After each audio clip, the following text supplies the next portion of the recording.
Hi అండి, welcome back to Ramareddy maths academy. ఇదేంటంటే మనకి ఇప్పటివరకు పార్షియల్ డిఫరెన్షియేషన్లో very most important maxima minima sure short ఒక క్వశ్చన్ వస్తుందని చెప్పాను. అది మనకి 2 వేరియబుల్స్ ఉన్నప్పుడు, ఐ మీన్ లెగ్రాంజెస్ మెథడ్ కాకుండా మామూలుగా ఉన్నప్పుడు మనకి మ్యాక్సిమా మినిమా చెప్పాము మనం 2 వేరియబుల్స్. ఇదేంటంటే 2 ఆర్ మోర్.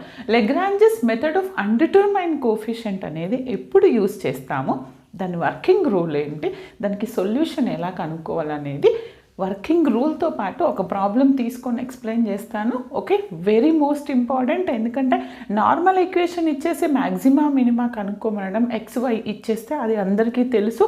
ఒకవేళ కనుక ఆ వీడియో చూడకుండా ఈ వీడియో చూస్తే దాని ఒక లింక్ అనేది డిస్క్రిప్షన్లో ఇచ్చాను. మ్యాక్సిమా మినిమా అనేసి 2 వీడియోస్ చాలా క్లియర్గా చెప్పడం జరిగింది. అవి చెక్ చేసుకున్న తర్వాత ఇది చెక్ చేసుకోండి, చాలా ఈజీ.